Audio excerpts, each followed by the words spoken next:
অন্যায় বরদাস্ত নয়, ক্ষমতায় এলে সব হিসাব নিকাশ করা হবে। কান্দির দলীয় সভা থেকে একাধিক বিষয়ে শাসক দল তৃণমূলকে আক্রমণ করলেন বিজেপির রাজ্য সভাপতি দিলীপ ঘোষ। মুর্শিদাবাদ জেলার কান্দি পাকমারাডোবে বিজেপির আয়োজিত জনসভায় যোগ দেন তিনি। এছাড়াও এদিন জনসভা থেকে কি বললেন দিলীপ ঘোষ, শুনে নেব তার মুখেই। बीजेपी जिंदाबाद, नरेंद्र मोदी जिंदाबाद, जेपी नड्डा जिंदाबाद, भारत माता की। आज এই ছোট্ট জায়গার মধ্যে বিশাল সংখ্যায় উপস্থিত ভারতীয় জনতা পার্টিকে যারা ভালোবাসেন, ভারতীয় জনতা পার্টির ঝান্ডা নিয়ে যারা লড়াই করে বাংলার পরিবর্তন চাইছেন, এবং এখানকার সুধী নাগরিকবৃন্দ, মা বোনেরা যারা আমাদের এই বক্তব্য শুনছেন, সবাইকে আমি দুর্গা পূজা, দীপাবলি, জগদ্ধাত্রী পূজার প্রীতি শুভেচ্ছা, ধন্যবাদ, অভিনন্দন, ঈদেরও শুভেচ্ছা জানাচ্ছি। এবারে করোনার জন্য ভয়ে ভয়ে আমরা পুজো পাঠ কাটিয়েছি। আমি আশা করব আগামী বছর এই পরিস্থিতি থাকবে না, পাল্টে যাবে, স্বাভাবিক জীবন আসবে, নূতন সরকার আসবে, নূতন উৎসাহে আমরা পুজো করব। আমরা যখন আসছিলাম, দিদির ভাইয়ের কিছু ইঞ্চি সাইজের, ফুট সাইজের ভাই এখানে কালো পতাকা নিয়ে দাঁড়িয়েছিল। দাঁড়িয়েছিল কিনা? যারা কালো টাকার ব্যবসা করে, কালো টাকা ধান্দা করছে, কয়লার টাকা, বালির টাকা, পাথরের টাকা, গরু পাচারের টাকা নিয়ে মস্তানি করছে, আগামী মে মাসের পরে তাদের মুখ কালো হয়ে যাবে, হেরে গিয়ে তারাই কালো পতাকা দেখাচ্ছে। আমরা কালো ধান্দা করি না, কালো পতাকা দেখাই না। সেই জন্য অন্ধকার যারা জগতের মানুষ, তারা আলোকে সহ্য করতে পারে না, তাই ভয় পাচ্ছে।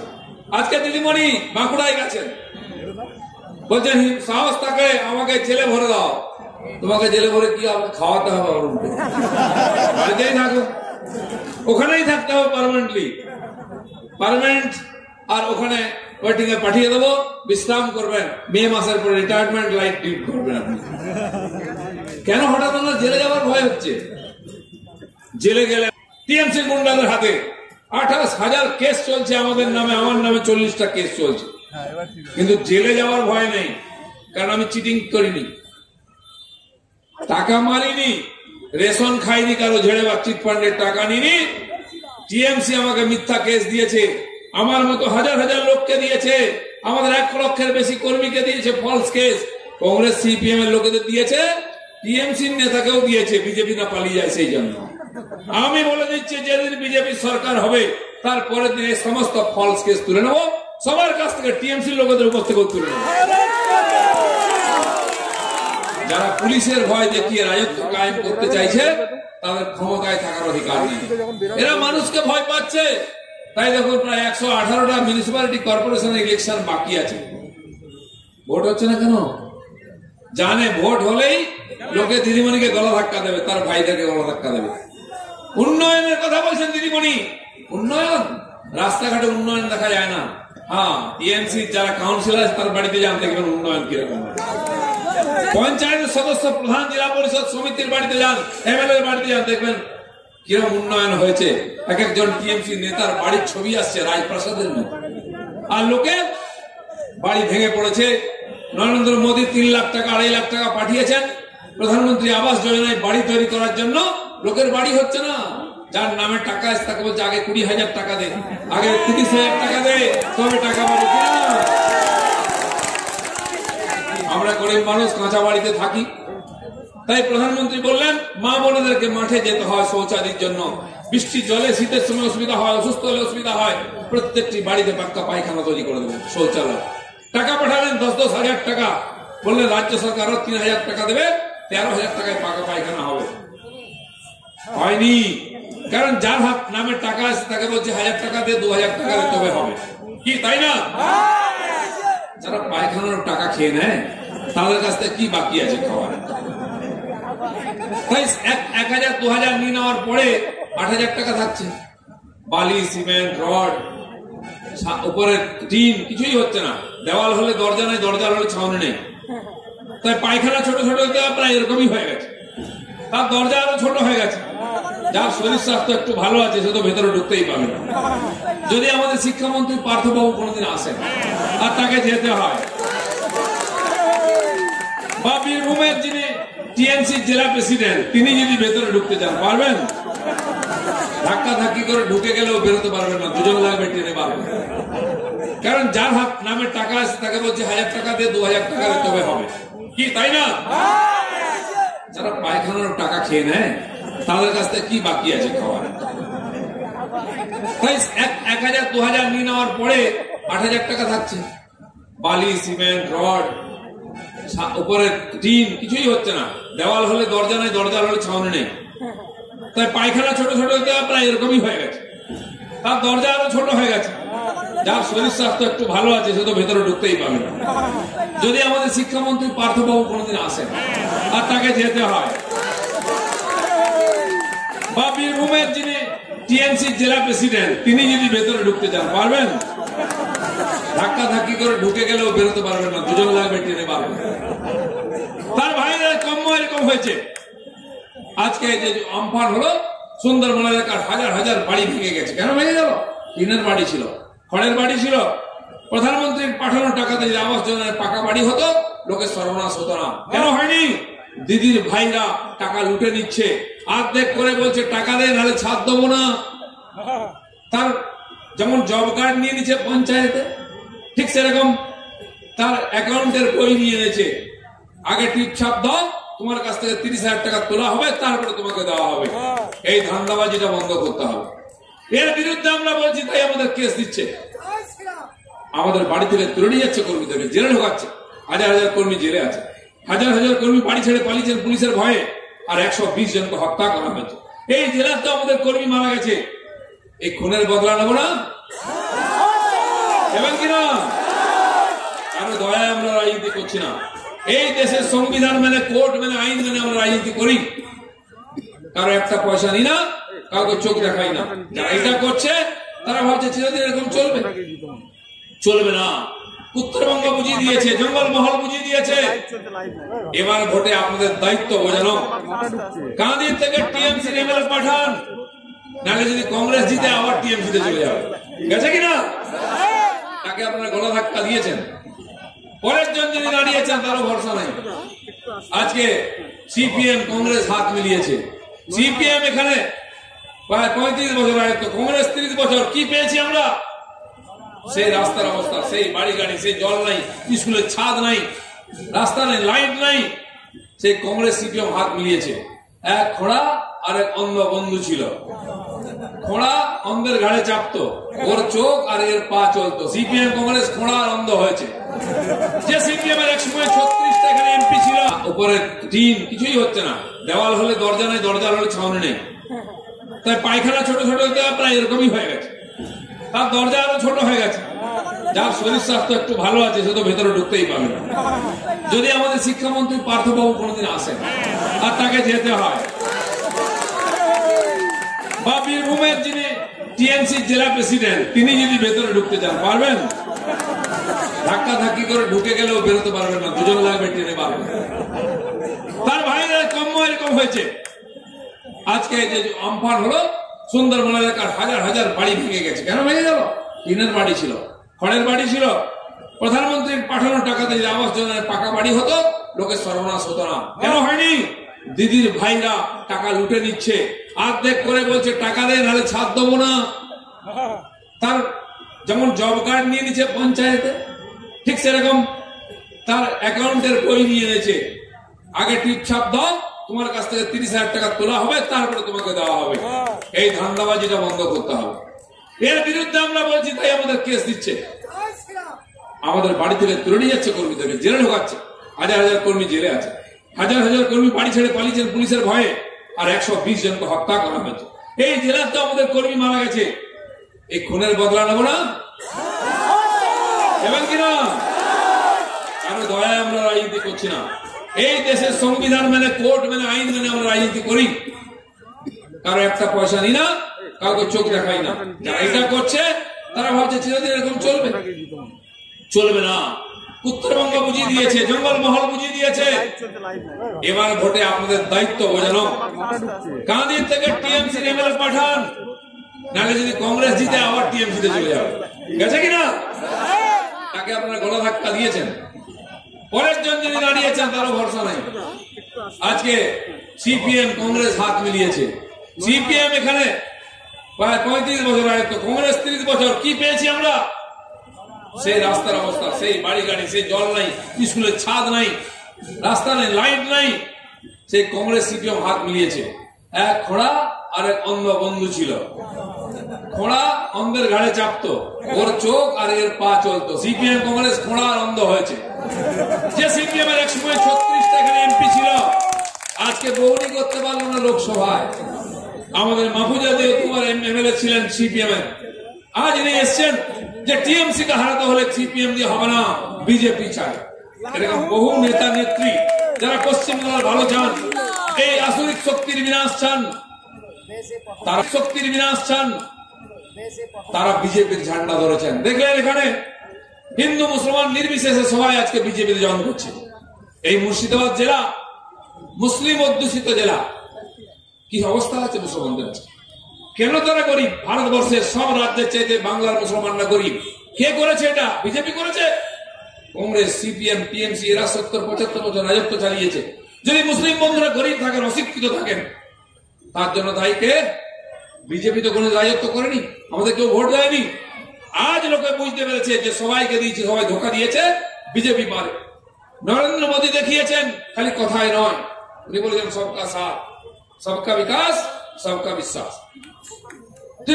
10-6 বছর কাজ করেছেন গরিব মানুষের জন্য। সেখানে হিন্দু মুসলমান খ্রিস্টান দেখিনি আমরা। আজ সত্যি সত্যি বলতে গেলে পশ্চিমবাংলার মুসলিম সমাজ কেন্দ্র সরকারের যোজনা সবচেয়ে বেশি লাভ পেয়েছেন। তার বাড়িতে পাকা বাড়ি নেই, সে পাকা বাড়ি পাচ্ছে। শৌচালয় নেই, শৌচালয় পাচ্ছে। বাড়িতে গ্যাস নেই, গ্যাস পাচ্ছে। ফ্রিতে গ্যাস, ফ্রিতে সিলিন্ডার।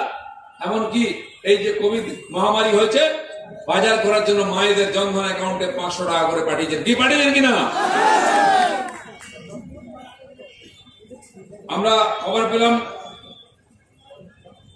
কান্দি বাস স্ট্যান্ডে কয়েকজন কর্মীকে আমাদের পুলিশ আটকে রেখেছে। আমি জানি না কেন আটকেছে। পুলিশের যদি সদ্বুদ্ধি হয়, একটু বুদ্ধি শুদ্ধি থাকে, তাহলে আমাদের কর্মীদের ছেড়ে দিই, নাহলে কিন্তু এখান থেকে সবাইকে থানা ঘেরাও করবো। ভয় দেখিয়ে, চোখ দেখিয়ে বিজেপিকে আটকাতে চেষ্টা করলে হিতে বিপরীত হবে। আজকে বীরভূমে সভা ছিল, আমি ওখান থেকে আসছি শিউড়িতে। ওখানকার ওই মোটা লোকটা খালি চমকায়। আগে আমাদের সভা হলে 4-5 জায়গায় লড়াই হতো, আজকে এক জায়গায় হয়েছে। গাড়ি আটকেছে, গুলি চালিয়েছে, দুজনের গায়ে লেগেছে। কিন্তু আমাদের কর্মীরাও খালি হাতে নাই, তারা চুরি পরে নাই, পিঠে ডান্ডার দাগ দিয়ে এসছে, হসপিটাল দিয়ে এসছে। আমি পুলিশকে বলে দিচ্ছি, যদি আপনারা টিএমসির ক্যাডারের মতো কাজ করেন, তাহলে ঝান্ডা ধরুন, ওই উর্দিটা খুলে রেখে আসুন, টিএমসি ঝান্ডা ধরুন। আমরা বুঝে নেবো আপনারা কার দলে আছেন। ঘোমটা আড়ালে খ্যান্টা নাচ করবেন না, ওইসব আমরা পছন্দ করি না। আপনার ওই উর্দিটাকে আমরা সম্মান করি, ইউনিফর্মটাকে, কারণ আমার পয়সায় কেনা ওটা। আপনার বউ বাচ্চা খেতে পায় আমার পয়সায়, যে বেতন পান, আর চামচাগিরি করছেন টিএমসির। বাড়িতে গিয়ে ঘর মুছে দিচ্ছেন, বাসন মেজে দিয়ে আসছেন, লজ্জা করে না? আমাদের ভয় দেখাচ্ছেন, কটা কেস দেবেন? বাংলার মানুষ যাতে নিজের ভোট নিজে দিতে পারে, তার ব্যবস্থা আমরা করব। ভোট আসছে, লোকে ভয় পাচ্ছেন, জিএসটি দাদা ভোট দিতে পারবো তো? কেন? বাড়ি থেকে বেরোতে দেয় না, ভোটার কার্ড নিয়ে চলে যায়, আর বুথে গেলে মেরে তাড়িয়ে দেয়। পুলিশ আর গুন্ডা এক হয়েছে। তাহলে ভুলে যান সব কথা। আগামী নির্বাচন, আমাদের পশ্চিমবঙ্গ পুলিশের বন্ধুদের বলবো, এই গরমে আপনাদের কাজ করতে হবে না। বুথের থেকে 100 মিটার দূরে গাছের তলায়, বাঁশ তলায় তাদেরকে চেয়ার দিয়ে দেবো, বসে বসে খৈনি খাওয়ার চা। দিল্লি থেকে যে পুলিশ আসবে, প্যারামিলিটারি ফোর্স, তারা বুথের মধ্যে থাকবেন, খালি হাতে নয়, বন্দুক লাঠি দুটোই থাকবে। দিদির যে ভাইয়ের যে ট্রিটমেন্ট দরকার, সে ট্রিটমেন্ট হবে, হসপিটাল হয়ে বাড়ি যেতে হবে। আর এটা আমরা করবো। যেখানে যেখানে গুন্ডা রাজ্য, ইউপি বিহারে পরিবর্তন করেছি, ওখানকার মানুষ আজ মাথা উঁচু করে বেঁচে আছেন। মা বোনদের গায়ে হাত দেওয়ার হিম্মত নাই। আর এখানে পাড়ায় পাড়ায় ধর্ষণ হচ্ছে, খুন হচ্ছে। দিদিমণিকে একদিন দুঃখ প্রকাশ করতে দেখেছেন? মহিলারা ধর্ষিতা হয়ে যাচ্ছেন, বলছে ও দুষ্টু ছেলেরা করছে। দিদির ভাইরা এত দুষ্টু হয়ে গেছে, তার গায়ে পুলিশও ভয়ে হাত দেয় না। এই দুষ্টু ছেলেদের কি করে ঠান্ডা করতে আমরা জানি। ক্ষমতা যেদিন পরিবর্তন হবে না, অনেক দুষ্টু ভাই আর গ্রামে থাকতে পারবে না। পাশে বিহারে জায়গা নিতে বলুন, ঝাড়খণ্ডে জমি কিনতে বলুন, ফ্ল্যাট নিতে বলুন। কারণ গরিবের টাকা ঝেড়ে চোখ দেখাচ্ছে, মায়েদের গায়ে হাত দিচ্ছে যারা, তাদেরকে এই পবিত্র বাংলার মাটিতে থাকতে দেবো না। তাদেরকে বিহার ঝাড়খণ্ডে যেতে হবে বাকি জীবনটা কাটাবার জন্য, বাড়ি জমি এখানে পড়ে থাকবে। আর যে মুর্শিদাবাদ জেলার কথা বলছিলাম, ভারতবর্ষের 125টা গরিব জেলার মধ্যে মুর্শিদাবাদ একটা। কেন? এখানকার মানুষ কি পরিশ্রম করে না? এখানকার মানুষের কি বুদ্ধি নাই? এখানকার জমিতে সবচেয়ে উর্বর জমি আছে। কেন গরিব? কারণ সরকারি কোনো প্রকল্প নাই, চাকরি বাকরি ব্যবসার সুযোগ নাই। এখানকার মানুষের কথা কেউ ভাবে না। এখানকার মুসলিম পরিবারের ছেলেরা রাজমিস্ত্রির কাজ নিয়ে, লেবারের কাজ নিয়ে কর্ণাটকে, কেরালায় চলে যাচ্ছে, মহারাষ্ট্রে কাজ করতে। আমি কিছুদিন আগে পার্লামেন্ট চলাকালীন গুড়গাঁও গেছিলাম। গুড়গাঁও মানে হরিয়ানাতে নতুন নগরী তৈরি হচ্ছে, বিশাল বিশাল বাড়ি, চকচকে নগরী। আমাকে একটি মুসলিম ছেলে নিয়ে গেল, আনারুল, তার বাড়ি নদিয়াতে। বলছে দাদা প্রচুর বাঙালি আছে, আপনি আসুন। সত্যি গিয়ে দেখলাম মাঠের পর মাঠ, ফাঁকা মাঠ, সেখানে ঝুপড়ি করে করে হাজার হাজার লোক আছে। মুর্শিদাবাদ, নদিয়া, উত্তর চব্বিশ পরগনা, দক্ষিণ চব্বিশ পরগনা, উত্তর বাংলার কিছু লোক। বলছে একটা মাঠে 5000 লোক। আমাকে বলে যে আপনি আগের বার আসুন, 5000 লোকের সভা করবো। হরিয়ানাতে 5000 বাঙালি সভা হবে। তারা কারা? তারা আমাদের এখানকার লোকজন। কেন গেছে? চাকরি বাকরি ভাইরা দেবে, ওইটা চলবে না। বাংলার মানুষ যাতে নিজের ভোট নিজে দিতে পারে তার ব্যবস্থা আমরা করব। ভোট আসছে, লোকে ভয় পাচ্ছেন, জিএসটি দাদা ভোট দিতে পারবো তো? কেন? বাড়ি থেকে বেরোতে দেয় না, ভোটার কার্ড নিয়ে চলে যায়, আর বুথে গেলে মেরে তাড়িয়ে দেয়। পুলিশ আর গুন্ডা এক হয়েছে। তাহলে ভুলে যান সব কথা। আগামী নির্বাচন আমাদের পশ্চিমবঙ্গ পুলিশের বন্ধুদের বলবো, এই গরমে আপনাদের কাজ করতে হবে না। বুথের থেকে 100 মিটার দূরে গাছের তলায়, বাঁশ তলায় তাদেরকে চেয়ার দিয়ে দেবো, বসে বসে খৈনি খাবার চা। দিল্লি থেকে যে পুলিশ আসবে, প্যারামিলিটারি ফোর্স, তারা বুথের মধ্যে থাকবেন, খালি হাতে নয়, বন্দুক লাঠি দুটোই থাকবে। দিদির যে ভাইয়ের যে ট্রিটমেন্ট দরকার সে ট্রিটমেন্ট হবে, হসপিটাল হয়ে বাড়ি যেতে হবে। আর এটা আমরা করবো। যেখানে যেখানে গুন্ডারা ছিল, ইউপি বিহারে পরিবর্তন করেছি, ওখানকার মানুষ আজ মাথা উঁচু করে বেঁচে আছেন। মা বোনদের গায়ে হাত দেওয়ার হিম্মত নাই। আর এখানে পাড়ায় পাড়ায় ধর্ষণ হচ্ছে, খুন হচ্ছে। দিদিমণিকে একদিন দুঃখ প্রকাশ করতে দেখেছেন? মহিলারা ধর্ষিতা হয়ে যাচ্ছেন, বলছে ও দুষ্টু ছেলেরা করছে। দিদির ভাইরা এত দুষ্টু হয়ে গেছে, তার গায়ে পুলিশও ভয় হাত দেয় না। এই দুষ্টু ছেলেদের কি করে ঠান্ডা করতে আমরা জানি। ক্ষমতা যেদিন পরিবর্তন হবে না, অনেক দুষ্টু ভাই আর গ্রামে থাকতে পারবে না। পাশে বিহারে জায়গা নিতে বলুন, ঝাড়খণ্ডে জমি কিনতে বলুন, ফ্ল্যাট নিতে বলুন। কারণ গরিবের টাকা ঝেড়ে চোখ দেখাচ্ছে, মায়েদের গায়ে হাত দিচ্ছে যারা, তাদেরকে এই পবিত্র বাংলার মাটিতে থাকতে দেবো না। তাদেরকে বিহার ঝাড়খণ্ডে যেতে হবে বাকি জীবনটা কাটাবার জন্য, বাড়ি জমি এখানে পড়ে থাকবে। আর যে মুর্শিদাবাদ জেলার কথা বলছিলাম, ভারতবর্ষের 125টা গরিব জেলার মধ্যে মুর্শিদাবাদ একটা। কেন? এখানকার মানুষ কি পরিশ্রম করে না? এখানকার মানুষের কি বুদ্ধি নাই? এখানকার জমিতে সবচেয়ে উর্বর জমি আছে। কেন গরিব? কারণ সরকারি কোনো প্রকল্প নাই, চাকরি বাকরি ব্যবসার সুযোগ নাই। এখানকার মানুষের কথা কেউ ভাবে না। এখানকার মুসলিম পরিবারের ছেলেরা রাজমিস্ত্রির কাজ নিয়ে, লেবারের কাজ নিয়ে কর্ণাটকে, কেরালায় চলে যাচ্ছে, মহারাষ্ট্রে কাজ করতে। আমি কিছুদিন আগে পার্লামেন্ট চলাকালীন গুড়গাঁও গেছিলাম। গুড়গাঁও মানে হরিয়ানাতে নতুন নগরী তৈরি হচ্ছে, বিশাল বিশাল বাড়ি, চকচকে নগরী। আমাকে একটি মুসলিম ছেলে নিয়ে গেল, আনারুল, তার বাড়ি নদিয়াতে। বলছে দাদা প্রচুর বাঙালি আছে, আপনি আসুন। সত্যি গিয়ে দেখলাম মাঠের পর মাঠ, ফাঁকা মাঠ, সেখানে ঝুপড়ি করে করে হাজার হাজার লোক আছে। মুর্শিদাবাদ, নদিয়া, উত্তর চব্বিশ পরগনা, দক্ষিণ চব্বিশ পরগনা, উত্তর বাংলার কিছু লোক। বলছে একটা মাঠে 5000 লোক। আমাকে বলে যে আপনি আগের বার আসুন, 5000 লোকের সভা করবো। হরিয়ানাতে 5000 বাঙালি সভা হবে। তারা কারা? তারা আমাদের চেন্নাইতে করলো, ভেলোরে করলো। কি আমরা আটকে গেছি, নিয়ে যাও। কেন আটকেছে? ওখানে চিকিৎসা করতে গেছে আত্মীয় স্বজন, গয়না বন্ধক দিয়ে জমি বিক্রি করে নিয়ে গেছে। কারণ এখানে হসপিটাল তৈরি হয়েছে, বড় বড় নীল সাদা রঙের, 7তলা 8তলা সুপার স্পেশালিটি হসপিটাল। যদি কেউ অসুস্থ হয় যাবেন না, জ্যান্ত ফেরার চান্স নেই। কারণ ডাক্তার নেই, নার্স নেই, ওষুধ নেই, বেডও নেই। দিদি বলছে আমি স্বাস্থ্য সাথী দিচ্ছি। কোথায় স্বাস্থ্য সাথী নেবে? তাই লোক বাধ্য হয়ে ওখানে যাচ্ছে। যদি আমরা 5 লাখ টাকা পেতাম আয়ুষ্মান যোজনার বীমা, ভারতবর্ষের যে কোনো জায়গায় গিয়ে সেই হসপিটালে চিকিৎসা করুন, সই করে আধার কার্ড দিয়ে দিন, কেন্দ্র সরকার টাকা পাঠিয়ে দেবে, আপনাকে চিন্তা করতে হবে না। কিন্তু দিদি আমাদের গরিব মানুষকে সে সুযোগ দিচ্ছেন না। তাই দিদিমণি যতদিন থাকবেন, এ হচ্ছে স্পিড ব্রেকার সরকার। দিল্লি থেকে যা আসছে আটকে যাচ্ছে, সেই জন্য স্পিড ব্রেকারকে ভেঙে দিতে হবে, যাতে পশ্চিমবাংলার গরিব মানুষ কেন্দ্রের 135টা যোজনার সব লাভ পান। আজ লাভ পেয়েছেন গরিব মানুষ, তাই সমস্ত সমাজ থেকে, মুসলিম সমাজ থেকে আজকে বিজেপিতে জয়েন করছেন সবাই। আমি বলছি আসুন, অনেক অত্যাচার সহ্য করেছি, অনেক প্রতারণা বঞ্চনা সহ্য করেছি, সারা দেশ এগিয়ে গেল, বাংলা পিছিয়ে যাচ্ছে। এখানে বাংলাদেশি উগ্রপন্থীরা আসছে, এই মুর্শিদাবাদ জেলাতে উগ্রপন্থীরা ধরা পড়ছে, বোম বন্দুকের কারখানা ধরা পড়ছে। লোকে মনে করছে মুর্শিদাবাদের সব মানুষ উগ্রপন্থী হয়ে গেছে। কেন এই বদনাম?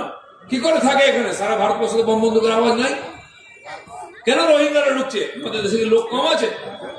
তাদেরকে নিয়ে আসতে হচ্ছে ওখান থেকে, ব্রহ্মদেশ থেকে, মায়ানমার থেকে, কারণ দিদিমণির ভোটার কম পড়ে যাচ্ছে, তাই অনুপ্রবেশকারী আসছে, রোহিঙ্গা আসছে। এমনকি বাংলাদেশের নায়ক নায়িকারা প্রচার করতে এসেছিলেন, তাই দিদিমণি স্লোগান দিচ্ছেন জয় বাংলা। জয় বাংলা কোথাকার স্লোগান? বাংলাদেশে, তার মনটা বাংলাদেশে। তিনি পশ্চিম বাংলাদেশ বানাতে চাইছেন পশ্চিমবঙ্গকে, সেটা হতে হবে না যতদিন বিজেপি আছে। তাই ভারতীয় জনতা পার্টি সারা দেশে শান্তি কায়েম করেছে, কাশ্মীরেও শান্তি কায়েম করেছে। বোম বন্দুকের আওয়াজ চলে গেছে, যারা ঢোকার চেষ্টা করছে সেনার গুলিতে বুকে পাড়ে পড় হয়ে যাচ্ছে, কিন্তু পশ্চিমবাংলায় উগ্রপন্থী ধরা পড়ছে, বোম বন্দুকের কারখানা ধরা পড়ছে, সাম্প্রদায়িক দাঙ্গা হচ্ছে, রোজ রাজনৈতিক হিংসা, খুন হচ্ছে, মা বোনদের উপর অত্যাচার হচ্ছে। এটা বন্ধ করতে হবে। আজ 60 থেকে 70 বছরের কোন মহিলা সুরক্ষিত নয়। রাস্তাঘাটে কাপড় ধরা টানা হচ্ছে, হাত ধরে টানা হচ্ছে। বাড়ির মেয়েটা যদি স্কুলে যাওয়া, টিউশনে যায়, আমরা টেনশনে থাকি মেয়েটা কখনো ফিরবে। কর্তা বলছেন যাও, গিন্নিকে বলছেন ফিরেছে, গিন্নি বলছে তুমি যাও, রাস্তায় একটু মেয়েটা ফিরছে না। এই উদ্বেগে ভয় থাকে বলে দিদিমণিকে ভোট দিয়েছে। সমস্ত মায়েরা বোনেরা 11 সালে রোদ্দুরে দাঁড়িয়ে লাইন দিয়ে ভোট দিয়েছিলেন, দিদিকে চাই, পরিবর্তন চাই। এই পরিবর্তন চেয়েছিলেন যে রাস্তায় বেরোতে পারবেন না, এই পরিবর্তন না। তাই লোকসভাতে লোকে ভোট দিয়ে আমাদের জিতিয়েছিল, অনেক ওয়ার্ডে আমরা লিড পেয়েছিলাম। এখানকার মানুষ চাইছে বিজেপিকে জেতাতে। সারা পশ্চিমবাংলায় অবস্থা আছে, আর তাই দিদিমণি জানেন বলে লোকসভার ভোট বন্ধ রেখেছেন। এখানকার মানুষের উপর দিদিমণি বিশ্বাস নাই, তাই বিহার থেকে একজন বুদ্ধিমান লোক নিয়ে এসেছেন। তিনি 500 কোটি টাকা নিয়েছেন, টিএমসি কে জিতিয়ে দেওয়ার কন্ট্রাক্ট করেছেন। কি হবে? বাড়ির ছেলেকে বিদেশে চাড়িয়ে দিয়ে অন্যের ছেলেকে নিয়ে এসে আপন করেছো? হ্যাঁ, কি দোষ করেছি আমরা? আমরা রোজগার পাচ্ছি না। এই 500 কোটি টাকায় কলকারখানা হলে 5000 ছেলে চাকরি পেত, সেটা দিয়ে দিলেন বিহারের ছেলেকে। সে কি আপনার মাসুতো ভাই হয়? হ্যাঁ, বলছে বহিরাগতরা আসছে। বহিরাগত কে? অমিত শাহ, মোদীজি। আরে গান্ধীজি তো আপনাদের নেতা ছিলেন, তিনি তো গুজরাট থেকে এসেছেন, তাকে তো বহিরাগত বলেন। প্রশান্ত কিশোর বহিরাগত নয়, শাহরুখ খান বহিরাগত নয়, আমাদের নেতারা বহিরাগত। এই গল্পটা আর বাংলার লোক শুনবে না। এই বলে বলে বোকা বানিয়ে আপনি ভোট নিয়েছেন, এবার ভুলে যান। ভোট চাইতে এলে ভালো করে মুখে জামা ঘষে দেবেন। যারা বারবার মিথ্যা কথা বলে ভোট নেয়, তাদের জন্য ভোট নাই। গলার ধরে বলবেন, বলো কি করেছো তোমরা, সে কংগ্রেস হোক, সিপিএম হোক, টিএমসি হোক, তাদেরকে বারবার সুযোগ দেওয়া হয়েছে। তাই আমরা বলতে চাইছি, সবাইকে দেখা হয়ে গেছে। একবার বিজেপির চান্স, আমরা যা বলি তা করে দেখাই। একবার ভোট চাইতে যাব, পরে আপনারা যেচে ভোট দেবেন এমন কাজ করতে চাই। সেই সুযোগ চাইছি আমরা, যাতে বাংলাকে সোনার বাংলা করতে পারি। তাই সময় এসছে, সবাইকে এক হয়ে লড়তে হবে। সবাই মিলে লড়বো, নূতন বাংলা গড়বো। বলুন, সবাই মিলে লড়বো,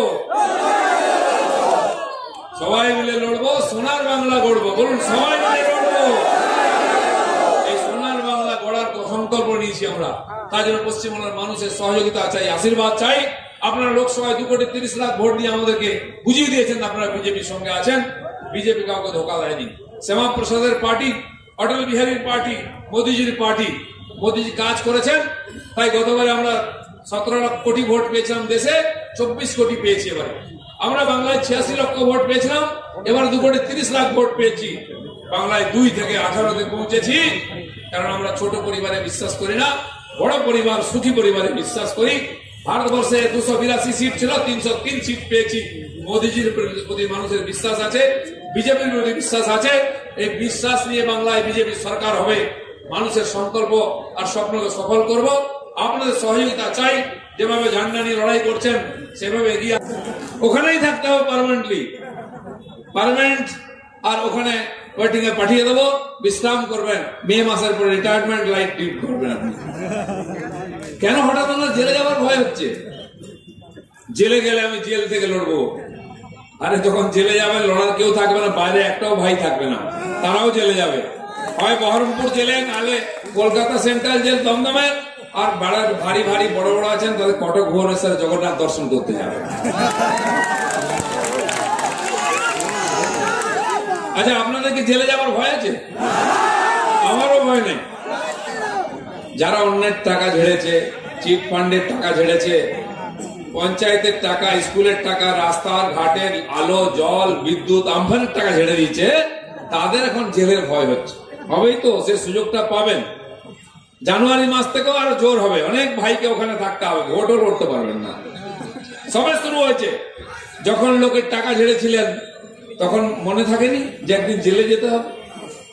শুধু তাই নয়, পঞ্চায়েতের টাকা পয়সা ছেড়ে যায়, 2 তলা 3 তলা বাড়ি করেছেন, গাড়ি করেছেন, ওই বাড়িতে থাকার সুযোগ পাবেন না, ওই গাড়িতে চড়ার সুযোগ পাবেন না। যারা রেশনের চাল ঝেড়েছেন, সেই রেশনের চালের ভাত খাওয়ার সুযোগ হবে না, জেলের ভাত খেতে হবে বাকি জীবনটা। সে ব্যবস্থা হবে। বন্ধুগণ, দিদিমণি গেছেন বাঁকুড়ায়, কোথায়? যেখানে মাননীয় অমিত শাহ গেছিলেন। কিসের ঠেলায় এত জায়গা থাকতে মুর্শিদাবাদে আসতেন? এখানকার লোক কিরকম কষ্টের মধ্যে আছে। যারা কালো ঝান্ডা দেখাচ্ছে তাদের যদি মুখে সামান্য লজ্জা থাকতো, তারা বিধানসভা হেরেছে, তারা লোকসভা হেরেছে, আগামী দিনে বিধানসভা আবার হারবে। বেহায়াতে লজ্জা ফজ্জা কম হবে। দোকান কাটা, তাদের লজ্জা ফজ্জা থাকে না, সব পুড়িয়ে খেয়েছে। আমি এখন শিউড়ি থেকে আসছি। আমফানের ঝড় হয়েছে দক্ষিণ চব্বিশ পরগনা, উত্তর চব্বিশ পরগনা, পূর্ব মেদিনীপুর, কলকাতা, আপনার জেলাতেও। আর আমফানের ক্ষতিপূরণ পেয়েছে বীরভূমের লোক। বুঝুন অবস্থা। যেখানে ঝড়ে বাড়ি ভেঙে গেছে, এখনো একটা ত্রিপল পায়নি, একটা সেই কোনো মতে ছাওয়া দিয়ে তার নিচে গরু বাছুর মানুষ সব থাকছে। দিনের বেলা সূর্য দেখছে, রাত্রেবেলা চাঁদ দেখছে। লক্ষ লক্ষ ত্রিপল কিনলেন দিদিমণি, কোটি কোটি টাকা খরচা করে। গেল কোথায়? আমাকে জিজ্ঞেস করলো কোথায়, বলে দাদা ওসব টিএমসির পঞ্চায়েত প্রধান, জেলা পরিষদের লোকের বাড়িতে খাটের তলায় রাখা আছে, ইলেকশনের আগে বিলি হবে। এই যে মানুষের প্রপার্টি লুট করে মানুষকে ভয় দেখে রাজত্ব করার চেষ্টা করছেন, এর বিরুদ্ধে আজকে সাধারণ মানুষ জেগে গেছে। নাহলে কান্দিতে এই ধরনের উপচে পড়া ভিড়, মিছিলে হাজার হাজার মানুষ, সমস্ত মানুষ রাস্তায় দাঁড়িয়ে আছেন, এখনো মিছিল আসছে।